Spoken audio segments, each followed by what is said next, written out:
How to have fun, anytime, anywhere. Step 1. Go to ChumbaCasino.com. ChumbaCasino.com. Got it. Step 2. Collect your welcome bonus. Come to Papa welcome bonus. Step 3. Play hundreds of casino-style games for free. That's a lot of games. All for free? Step 4. Unleash your excitement. Woohoo! Chumba Casino has been delivering thrills for over a decade. So claim your free welcome bonus now and live the Chumba life. Visit ChumbaCasino.com. VGW Group. No purchase necessary. Void where prohibited by law. See terms and conditions. 18+. If you love hurricanes, daiquiris, and, well, any rum cocktail, listen up. Captain Morgan's about to shake things up like never before. We're talking Bourbon Street, New Orleans, home to legendary drinks and unforgettable moments. But what if we told you the most iconic cocktails here have one thing in common? Hint, it's not bourbon. That's right, it's rum. And Captain Morgan is bringing unforgettable fun to Bourbon Street in a way you won't want to miss. Get ready for something big as we gear up for Super Bowl 59. Make sure to keep your eyes on NOLA's most iconic street. Who knows, Bourbon Street might just need a new name. Stay tuned for clues and get ready for the most legendary adventure yet. Please drink responsibly. Captain Morgan Original Spice Rum, 35% alcohol by volume. Captain Morgan Rum Company, New York, New York.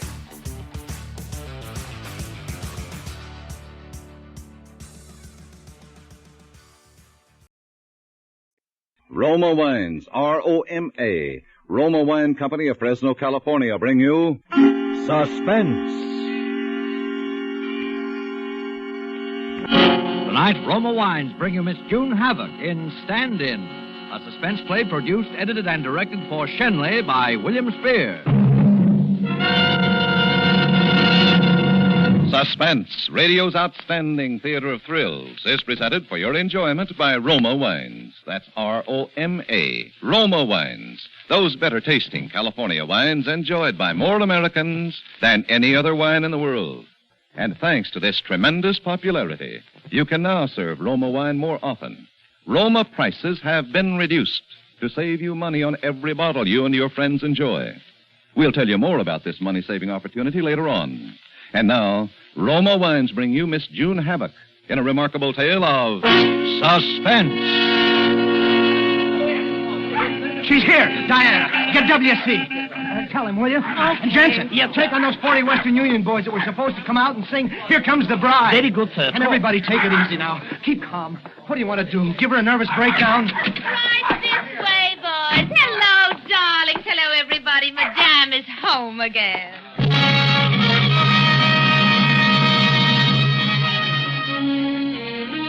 I was always the way with Madame. A grand entrance for her and utter confusion for everybody else.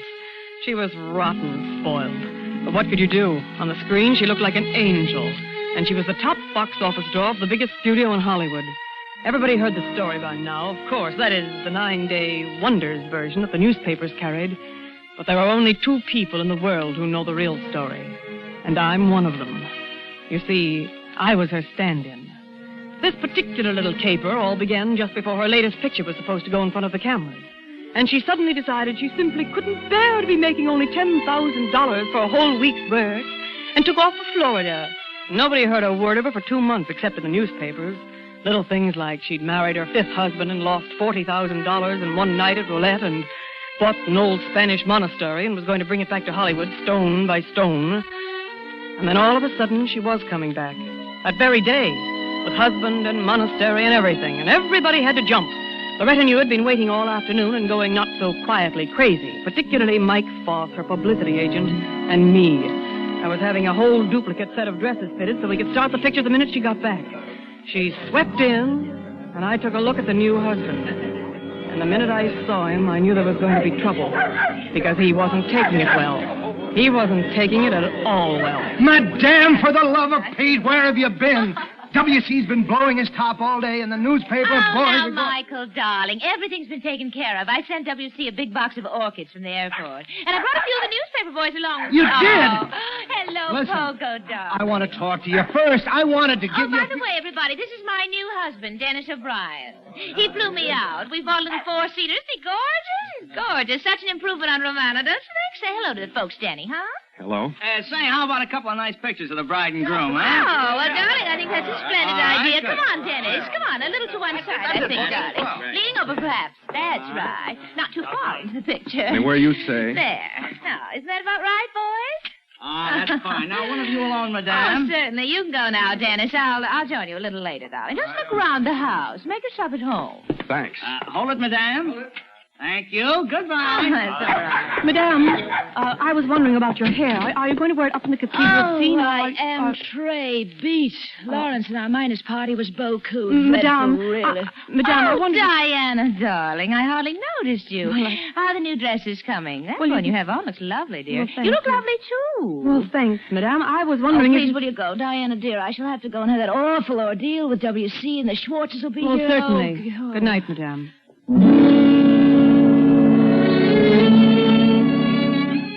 You see what I mean? I won't say I didn't hate her, because I did. But I was used to it by now. It was a living, and better than pounding a typewriter or getting mauled in a modeling agency. And I made my way back through the big, gloomy house to the study where I'd left my things. As I opened the door, I saw her husband, Dennis. He was standing with his back to me in the semi-darkness, looking out the big French windows that lead to the formal garden.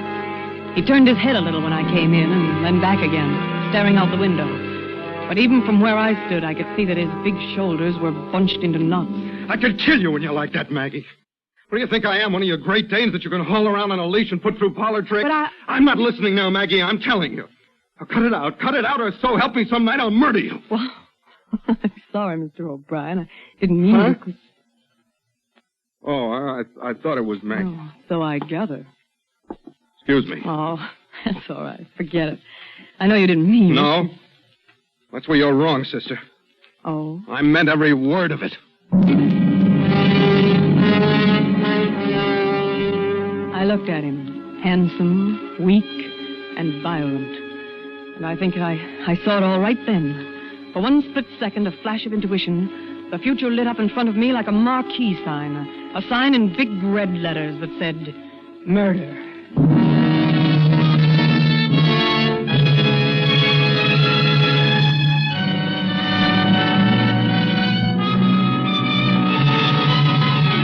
For Suspense, Roma Wines are bringing you June Havoc in Stand-In. Roma...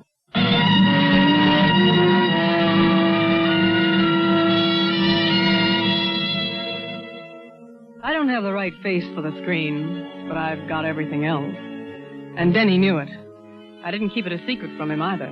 Not that I had to flaunt it at him. He was married to a slightly sagging movie queen, at least 10 years older than I was. And he was only human. Not that I said anything either. For a week I hardly spoke to him. First because it was smart. And then being Madame's stand-in because I was busy. There was all the flurry of getting the picture started, costumes and tests and so on, and finally the Academy Award dinner. Perhaps the less said about that, the better. It was Olivia de Havilland who got the award, of course, not Madame. And she found out about it just before the dinner and threw a wing-ding. But we got her out of there and brought her home before she caused too much damage. And Mike called a doctor, and he gave her a sedative, and then Denny and I were alone for the first time. All alone in that big, rambling mausoleum of a house. Diane? Yes? Come over here, won't you? I'm all right here. Then I'll come over there. I'm not used to these big spaces. But keep a little space, huh, Denny? I'm not used to no space. I know. I've got no business even looking at you. But what? For a week now, I've been watching you. Thinking about you. I know. Did you? Well, those things don't usually happen to just one person, Denny. Takes two. Diane. Oh, wait a minute, Denny. Why? There are a couple of things we'd better get straight. All right. Oh, Denny, you poor, big, beautiful character, you. Why did you have to marry her? Well, things look a little different sometimes from where you are, and they do when you get there. And where were you? I was a lifeguard. Just as simple as that. And you thought this looked even easier for There wasn't anyone else, and I thought, well, Hollywood, glamour, luxury. I might even get a break myself. Funny things have happened. Now you know. Yeah. Now I know. But you still want those things that you married her for, don't you? Sure, I suppose so. But I want something else now. Me? Yeah. Sure. You got what you want, but I haven't. And I'm not settling for anything less. I'm not going to be the little girl that you see when you want to and then come back and lie around in your swimming pool. I want a swimming pool, too. Well, maybe there's a way we can have it together. Sure. There is a way. What way are you thinking about? A way that people like us would never want to take. But suppose we did. That would be different. Is that a deal? Sure. That's a deal.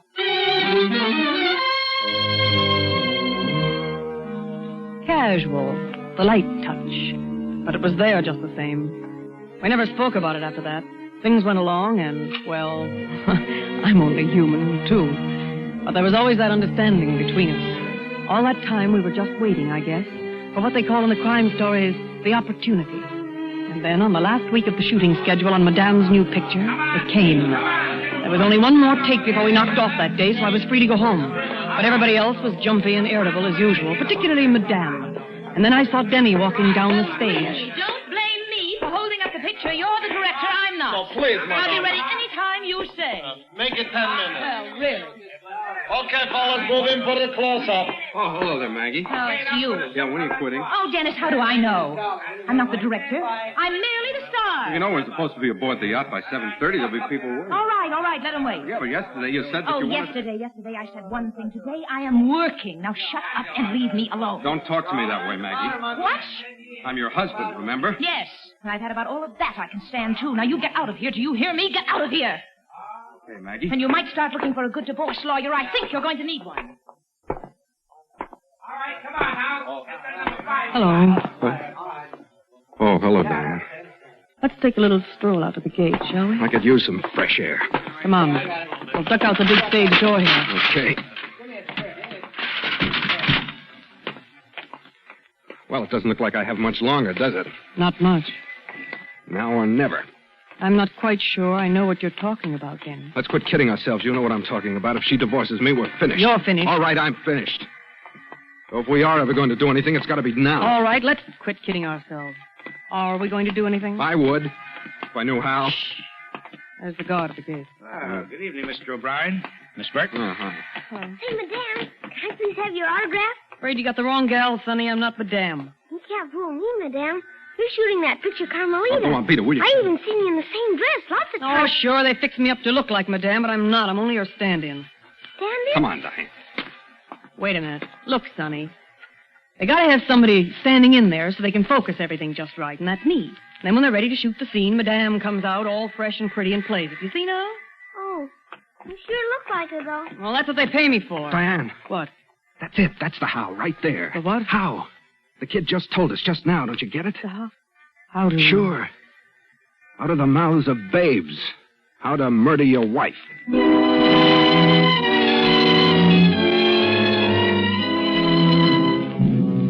whole thing would take about 20 minutes, but it had to be timed and planned to the split second. We planned it for the last day and the last shot of the picture, when everybody lets down and gets sort of half hysterical at the idea that the thing is finally over. The shooting schedule was made for us. The last shot with Madame was on an enormous set of a cathedral interior, with the camera pulling back half the length of the stage. It was shot silent. There was no dialogue and no sound. We figured the shot for about 10:30 at night, and we were almost right on the nose. They finished the close-up, and the sound men had shoved their mics and things over to one side of the set, and the director and the cameraman were lining up for the long shot. We'll be ready in about 20 minutes, madame. Well, I'll be in my dressing room. Call me, if you please. Oh, what a relief. What a blessed relief. It's almost Oh, over. Madame. Yes, my dear. You won't need me anymore, will you? Oh, no. No, my dear. Run along. Run along and enjoy yourself, and thank heaven you're not a star. Thanks. Good night, Madame. Good night, dear. Well. Dennis. Hello, Maggie. I've been beastly to you lately, Dennis, really. Come along to my dressing room. We'll have a little talk. As I was leaving the stage, Denny was taking her back to her dressing room. It was 10:40, and I knew exactly how he'd look at her, and what he'd say, and what he'd do. Close the door, Denny. Yes, that's it. Do sit down. Make yourself comfortable. No, thanks. Oh, don't be silly. There's just one more take, and You're then not going to make it, though, Maggie. What do you mean? I mean, you're through, Maggie. Through. Dennis!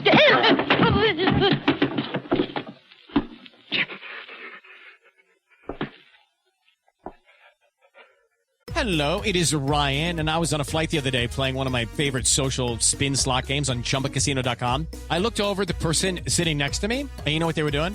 They were also playing Chumba Casino. Everybody's loving having fun with it. Chumba Casino is home to hundreds of casino-style games that you can play for free anytime, anywhere. So sign up now at ChumbaCasino.com to claim your free welcome bonus. That's ChumbaCasino.com and live the Chumba life. Sponsored by Chumba Casino. No purchase necessary. VGW Group. Void where prohibited by law. 18 plus. Terms and conditions apply.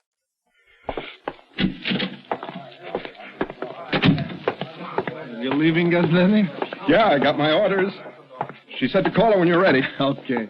Night, then. Night. 7 minutes. 7 minutes were gone. Now he'd be passing the guard at the stage door. Good night, Mr. O'Brien. Night. And now he'd be walking down the studio street and turning the corner at the other end of stage 1 and strolling over to the guard at the main gate. Hello, Mr. O'Brien. Going home now? I wish I knew. You married, Matt?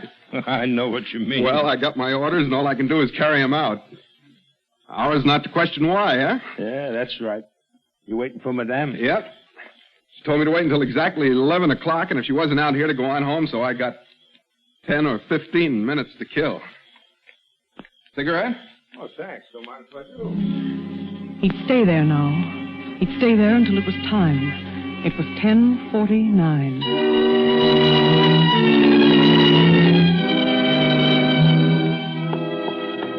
Just 5 minutes before, I had passed that same guard on the stage door. Good night, Miss Burke. Night. And I had walked down the same studio street and passed the same guard at the main gate. Well, finally knocking off, eh, Miss Burke? That's right. Good night. Yeah, good night, Miss Burke. Good night. I had walked straight ahead, as though I was going to the bus line. And then, when I was out of sight of the main gate, I ducked up the little side street that runs along the west end of the lot. I kept in the shadows now, watching every move. About 100 feet from the corner, there's another gate. It's usually locked and never used. But they'd been shooting an exterior, and they'd taken the gate off the hinges. There were barricades across the entrance, and a watchman who passed about every 15 minutes and then rounded the corner. He was passing now. I waited in the shadows. Now, he was gone. Now was the time. I took a quick look around. There was no one in sight. I dashed to the gate and was over the barricades in an instant and running as softly as I could toward the back of stage 1. The big door at the back where they move in the scenery and the flats was open about a foot. We'd seen to that. And I squeezed in and I made my way behind the scenes to Madame's dressing room. I opened the door and closed it behind me. And then I knew for sure that Denny had been there and done his part. She was lying on the floor with the marks of his big hands still on her throat. She was dead.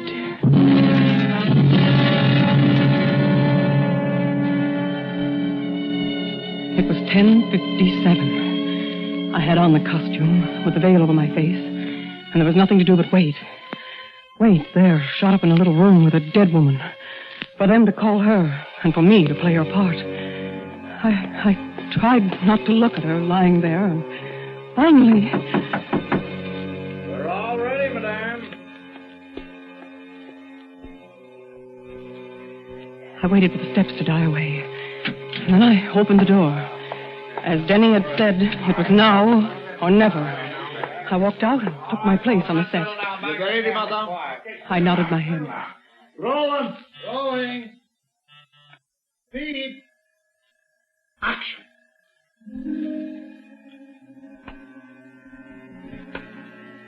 Out of the corner of my eye, I caught the camera on the big boom, slowly beginning to pull back. It seemed a million miles away. I began walking down the aisle of the cathedral. There was no sound, so I was getting direction all the way. Slowly. Remember, you're overwhelmed with grief. Now you kneel. That's it. Now you clasp your hands together. Now cast your eyes upward. That's it. Perfect. Now hold it. A little longer. Just a little longer. Cut! That's all, boys. Put it in the camera. That was all. I had to keep myself from running as I started back to the dressing room, but when I got there, I sprinted. Around the corner and out to the big door. Denny's car was there all right, with the back door open, and I slipped into it and lay down on the floor of the back seat. It was 11 o'clock. Well, looks like my time's up. Yeah. A couple of minutes after 11. Guess she's not coming, huh? Guess not. Well, orders is orders. Yes, that's right, Mr. O'Brien. I could hear his steps coming over to the car, and then getting in, and then we were starting off. Good night, Mr. O'Brien. Good night.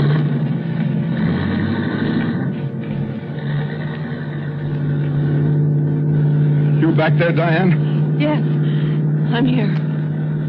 Well, we made it, baby. We made it.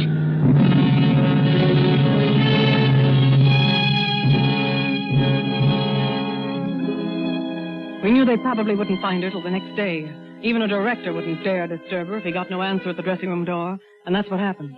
We got the news about mid-morning, and of course everybody on the lot was grief-stricken. And that afternoon, everybody who'd been on the Carmelita set or had anything to do with Madame was called into Projection Room A. That's when we first met Lieutenant Malone. Now, I know you folks all feel bad about this, but we might as well lay it on the line. The lady's dead, and someone who was on that set is the one who killed her. Now, you're the husband, aren't you? Dennis O'Brien? That's right. Well, you know how we work these things. Motive and opportunity.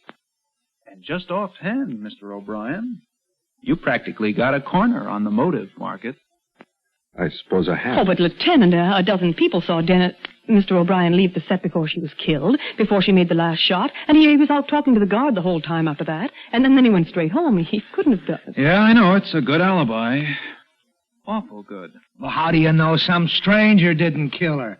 Maybe she fell asleep in the dressing room after the shot, and some prowler... No, it just doesn't feel right. You got the film of that last shot you made? Yeah, here we got it here. Let's see it, huh? Will you run that last Carmelita take again, please? Here we go. That's it, madame. Slowly now. Slowly. Remember you. What was that? That's me giving directions. It was supposed to be silent shot. Of course, that won't be used. There'll be music to cover that. Well, let's hear it anyway. Whatever you say. That's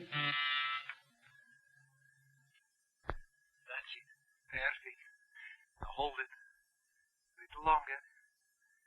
Just a little longer. Cut! Huh? That's all there is to it. Yeah. Not much there. Why, Lieutenant, nobody in the studio would have touched a hair of Madame's head. We all loved her so much. Yeah, you better learn a little more about the picture business before you start throwing wild accusations around. I think you got something there, Mike. Maybe I'll do that. Maybe I'll just do that little thing.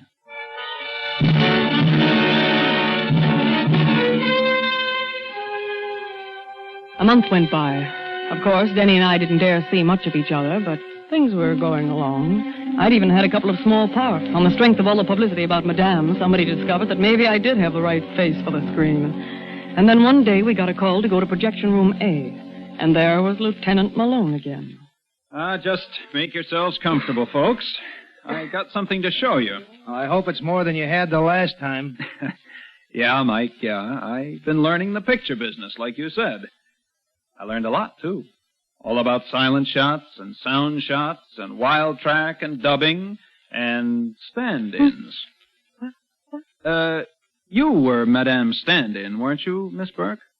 Yes, I was. Uh-huh. You look quite a lot like her, too. Well, a little, I suppose. Oh, you'd fool me all right if your back was turned. Well, I've been fooling around down in the cutting rooms. I never realized before how much stuff got thrown away. I made a little collection of it. I want to show it to you. Here we go.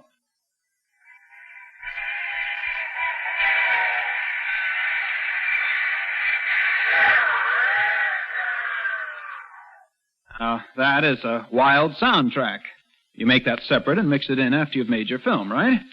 You can make sound without pictures just the same as you can make pictures without sound, right? Now, that day you folks were making that last shot of Carmelita, the sound engineers were sort of slap-happy, it being the last day and all, and so they just pushed their microphones out of the way. But they forgot to turn off the sound. And they pushed that mic right up against Madame's dressing room before the last shot. And the cameraman was running some test film, and here's what he got. I found this in a cutting room trash bin. Close the door, Denny. Yes, that's it. Do sit down. Make yourself comfortable. No, thanks. Oh, don't be silly. There's just one more take, and then You're not going to make it, though, Maggie. What do you mean? I mean, you're through, Maggie. Through. Dennis!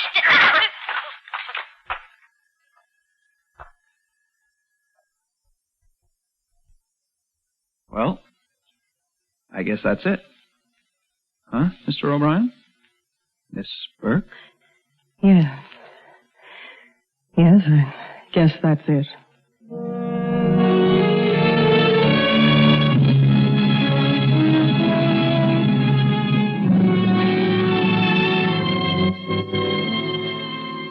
I haven't seen Denny since the trial.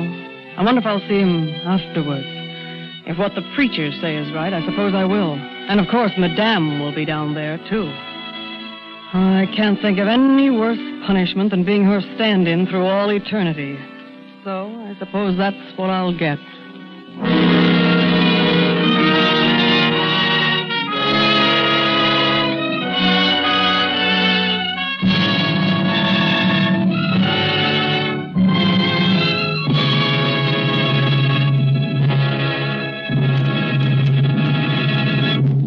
Suspense. Presented by Roma Wines, R-O-M-A, Roma, America's favorite wines. In a moment, we'll hear again from June Havoc, star of tonight's suspense play. Meanwhile, this is Truman Bradley with a suggestion that you try Roma Wines and discover for yourself the important difference, the extra taste luxury that makes Roma America's most preferred wine. You'll find that Roma wines taste better because Roma alone selects from the world's greatest reserves of fine wines. You will also find that you now pay less for Roma's premium quality, that you actually save up to 20% on these better-tasting wines. Tomorrow, buy a supply of Roma California Sherry, the perfect appetizer before dinner, the gracious gesture when friends drop in. This is June Havoc. Suspense is one of my favorite programs, and I got a real thrill appearing on it tonight. I'm going to be listening to next week's Suspense show when Elliot Reed will be the star. Thanks a lot and good night. June Havoc will soon be seen opposite George Raft in the United Artists production Intrigue. Tonight's suspense play was by Robert Richards and Pamela Wilcox. Next Thursday, same time, you will hear Mr. Elliot Reed as star of Suspense. Produced by William Spear for the Roma Wine Company of Fresno, California.